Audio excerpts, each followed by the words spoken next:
welcome to Teacher Mabid. I'm Rain. I'm a teacher turned homeschool mom to 3 kids. And on this channel, I share everything about motherhood and our homeschooling journey. And I wanted to share today something special with you guys. Today is, I'm going to show you guys how we do our language arts block. And that is, we follow a very Waldorf-ish inspired homeschool. And so I use a lot of elements from the Waldorf philosophy, and I modify it to fit our homeschool and our religious and cultural needs, and I cater it and to my kids and make it special for us. And I wanted to share with you guys some of the resources that I found that have really helped us really build this language arts block.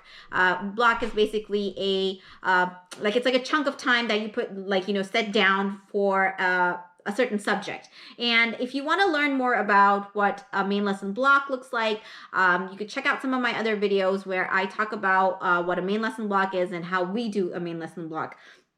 So basically, this block was the language arts block. And traditionally, if you look at the Waldorf philosophy and how they do what they do in second grade, there's a block, which is a chunk of time that they dedicate for learning different heroes and different saints. For our Muslim family, we wanted to make it something that was catered to our needs and helped us develop our personalities, our religious beliefs, and and we wanted to kind of incorporate those elements. And I found some books that I really, really like that are very richly written, and I really wanted to share these with you, along with some resources that I have that are really old, some that are not so old. And so I'm going to share that with you guys right now. One other thing I wanted to mention is that this block was, I want to say 4 to 6 weeks, but more towards the 6-week line, because this took us a really long time, but I'm comfortable with that in my homeschool. I like to take as much time as it takes for our blocks, for our sections of time that we want to dedicate into studying one subject. It's kind of like a unit study, but it's a little different because we go deep, we don't go wide, if that makes sense. Like, we don't cover a lot of things, but we cover a few things, but we go deep into the language, and we just try to learn more about the English language and develop our literacy skills through the literature. So it's like it's a living book. I would definitely call these books living books because they're very rich in their explanation, in their language, in the way the structure of the book is written. And we use them for my second grader. My second grader is, she is 8, right? So in the Waldorf ideology, you're looking at, so she's technically a 3rd grader, right? But in traditional school, but she's in Waldorf philosophy, she's like a 2nd grade level. So what she does is, and she's a really advanced reader, she likes reading a lot, and language is something that she loves. And so she's been reading these books, and I'm going to share one of them with you guys. And this is the Prophet Muhammad, The Age of Bliss. The series is called the Age of Bliss series, and this is the Prophet Muhammad one. And it's by Mustafa Erdogan. I hope I'm saying the name right. It's by Torah Books. And so if you want to look at it, it's right here. I got mine at Crescent Moon Bookstore. I got some of them at Crescent Moon Bookstore, and then some of them at Siraj Bookstore. I'll leave their links so you guys can check them out. And I want to show you the entire, this is the series that we used right here. If that makes any sense. I mean, if you guys can see that right there. Okay, so this is the Age of Bliss series. The first one is Prophet Muhammad, and there's a little synopsis in the back. I want to show you guys what the language looks like. So as you can see, it is not, it's not the wording. The words aren't very big. They aren't very small either. They're good for a, I wouldn't call this early reader, but I wouldn't call this like a late reader. My daughter was finishing these books in a span of a week. When she was only reading for chunks of time. So it would, like it says right here, 9+. So, you take it for what it is. But this is what the print looks like. So we did the Prophet Muhammad series. It's a very succinct, basically like a very concise book. And then there's the Abu Bakr one, Abu Bakr as-Siddiq, who was the next leader after the Prophet Muhammad, or Khalifa. Then there's Umar bin Khattab. He was the second Khalifa of the Islamic State. And there's a little summary in the back of it. Uthman bin Affan. You can see that the books are really pretty, like they're very beautifully written. They're also very short. Some of them are very short and very concise. And so I thought that was a very good idea for my girls, because I wanted the books to be something that I could read with them, or we could read together. A lot of times, I want to be honest with you guys, I was multitasking with my other kids and stuff, and a lot of the times I would have her read it a silent reading, and then she would come back to me and narrate the summary. Like, she would be like, oh, in this chapter, this happened and stuff. And so we'd have a little conversation about it. And that's kind of the narration part that comes out, right? And so she would narrate it back to me and tell me that this and this happened and stuff. And then we'd talk about what parts we loved together, what parts we were sad about or were unfortunate and stuff. And so it was a nice conversation. It was a nice, healthy conversation, very solid. So I really love these books. And then, of course, we have the female companions, which is Khadija bin Khuwaylid, the Prophet's wife, Fatima, his daughter, and Aisha, Abu Bakr, who was the wife of the Prophet.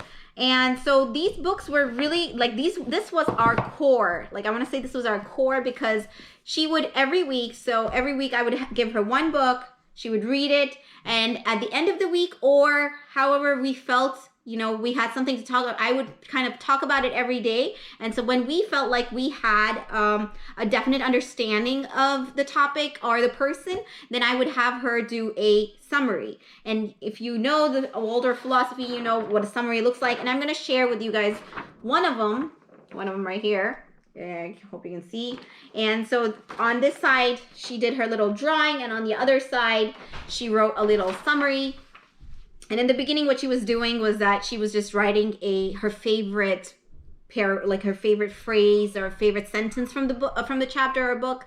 But I over time, I gradually started helping her write her own summaries, and I think that's kind of helping them do their own independent ideas and stuff, and taking that and putting those into words.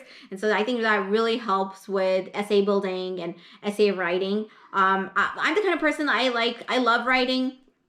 So I feel like writing comes from a very, it's a very self-motivated thing, meaning that you want to be able to write something, right? It needs to be something that is just waiting inside you, needing to come out. And so I feel like when you develop writing in that way, it makes it a much more healthy, it makes for a much more rich and healthy way of writing stuff, because when you're emotionally invested in what you're writing, you feel more strongly about it, feel more powerfully about it, and it means more to you. So I feel like that was a very strong thing for me, and I want to help her build her writing skills in that manner. And I'm going to share some of the other books that we did. This is the 101 Sahabiyat stories and dua. And so this is by, this is by Good Word Books. I actually got this at Iqra Bookstore. And, in here you can see some of the beautiful drawings. Some of our artwork was inspired by that. And these are short stories about short incidents in the person's life. So this was very nice, and just having a nice morning read, or just having a little, when we had some downtime, to being able to talk about it. And I know traditionally that's not how it's done, but I needed it to work for my family, and I needed it to work for my environment, and so this is how I did it. And I'm hoping that somebody else who's watching this may feel like, oh, how do I do a main lesson block of Saints and Heroes with a Muslim spin to it? Or if you're doing a Saint block, Saints and Heroes block, and you want to bring some elements of the Muslim culture into it, this would be a great way to do it. One of the other books I think this was mentioned by, I want to say Hannah from Pepper and Pie, but I'm not sure. But this one's Ahmadou Baba, and this is a hero from Senegal. He's a sage or a scholar from Senegal, and this is the book.